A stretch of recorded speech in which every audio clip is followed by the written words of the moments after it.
All right, so life is all over, I think. It abounds in the universe, and I believe there's intelligent life. I happen to believe that it's watching over us as we speak. But the big question is, okay, if it's true, just as Fermi said, where are they? How come they haven't made contact? You know, can you think of a reason why they wouldn't want to contact us? You know, why not overt contact? Well, maybe we're too violent. You suppose they've seen us wipe out 60 million people in a war? And maybe we're insignificant. You know, what could we contribute to the conversation, really? The other thing, there's one theory that overt contact could destroy humanity. And that's based on history, that when a more advanced civilization interacts with a less advanced civilization, eventually the less advanced civilization disappears. And in this case, that would be us.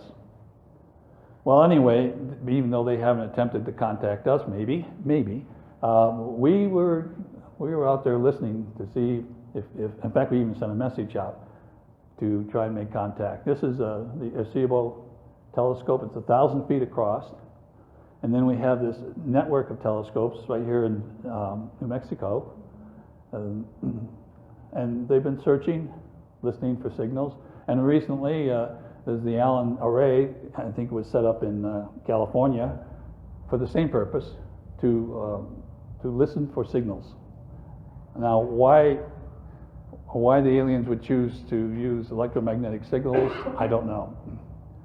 But maybe what they're trying to do is contact us through designs on the ground. And here's a crop design. Some people call them crop circles.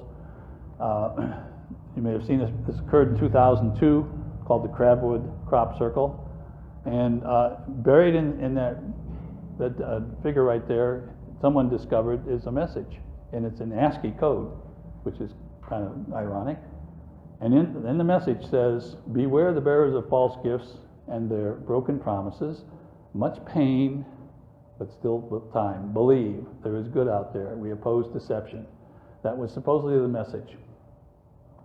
And it always seems to come at about the time we're having political elections too. And I'm still wondering if that was written by a Democrat or a Republican.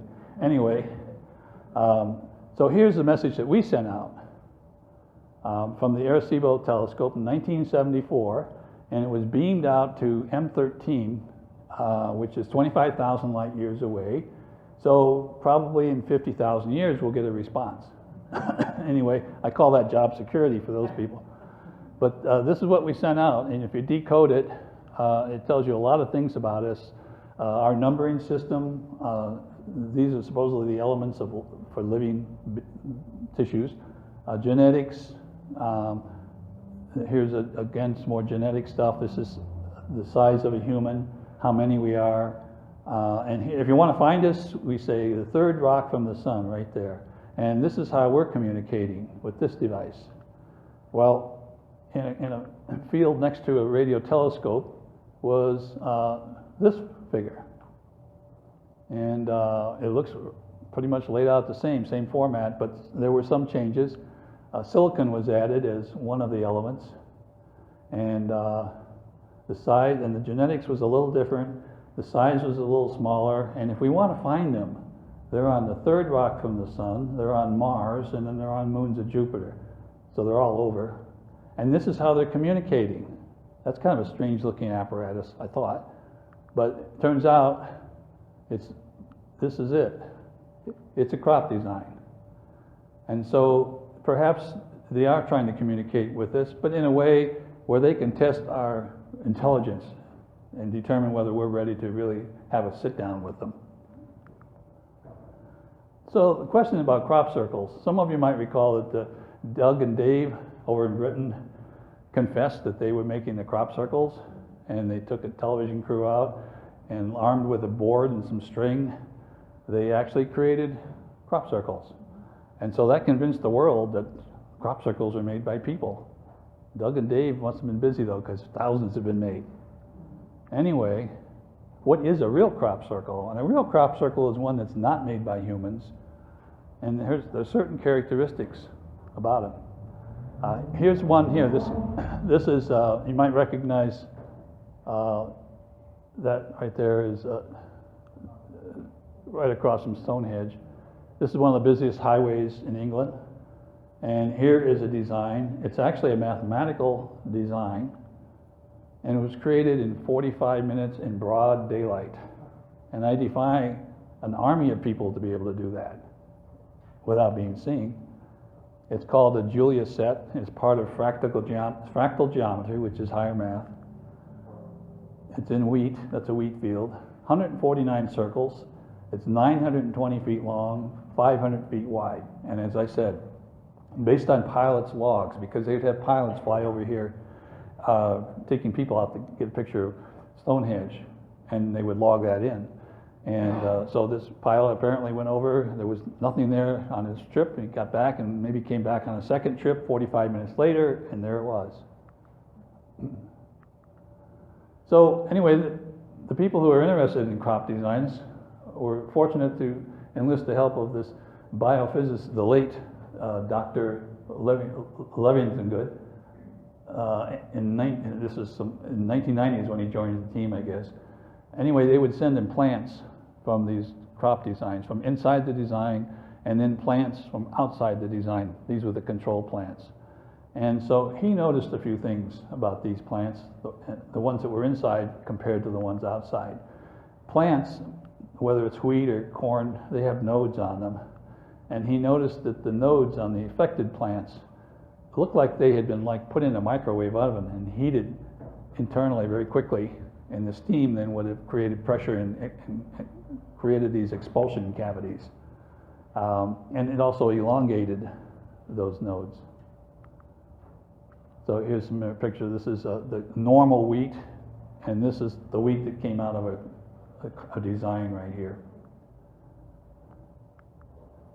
Some other things about real crop designs. The soil under the crop is not compacted as Dave and Doug did when they were tramping around, but it was baked as hard as cement.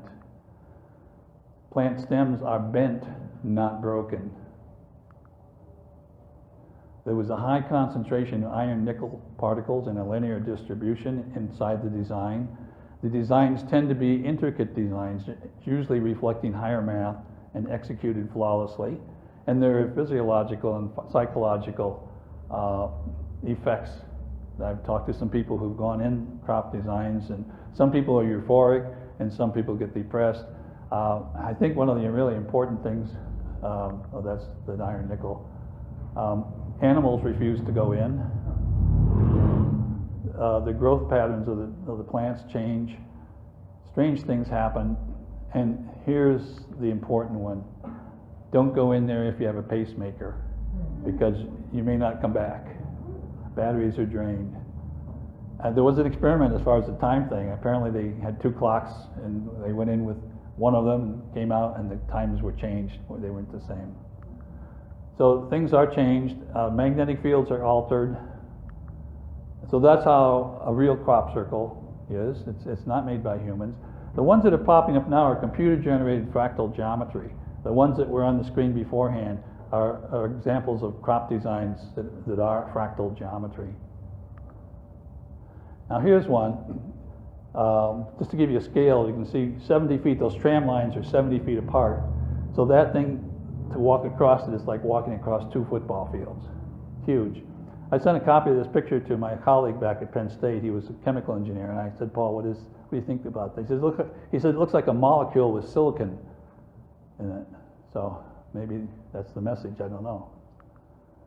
All kinds of designs.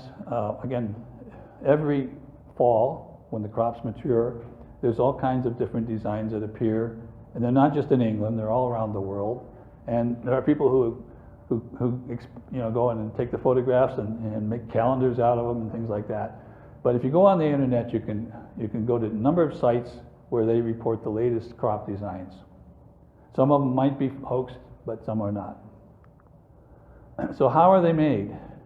My astrophysicist in my science fiction novel, in the first book called Alien Log, was asked that, and he said, well, I think the UFOs are making them, and they're beaming down microwave energy. Of course, that would give you the expulsion cavities. And then somehow they would impose a force field onto the plants to make the design. Well, that was an alien log. In the sequel, Corey, the astrophysicist, gets abducted and has a conversation with his abductee, who's kind of embarrassed because Corey was accidentally abducted. And so he would answer any questions that Corey has, knowing that he could erase his memory. So Corey said, well, you know, how are you making your crop designs? Aren't you using microwave energy? And Quellen, who is the abductor, convinced Corey to rethink that, think about other possibilities. For instance, how about cymatics, which is ultrasonic, using sound energy. Dr. Jennings, who is a Swiss physician, artist, and natural scientist, studied this whole phenomena. Here are some pictures he took. He would have plates that he would vibrate different frequencies and amplitudes. He'd have some kind of a powder on them. And you could see he could create all different kinds of images. Now imagine a technology a million years ahead of us with a craft that could hover over a field, beam down this kind of energy in a way that would cause these plants to dance into any kind of design they want. So that's a possibility.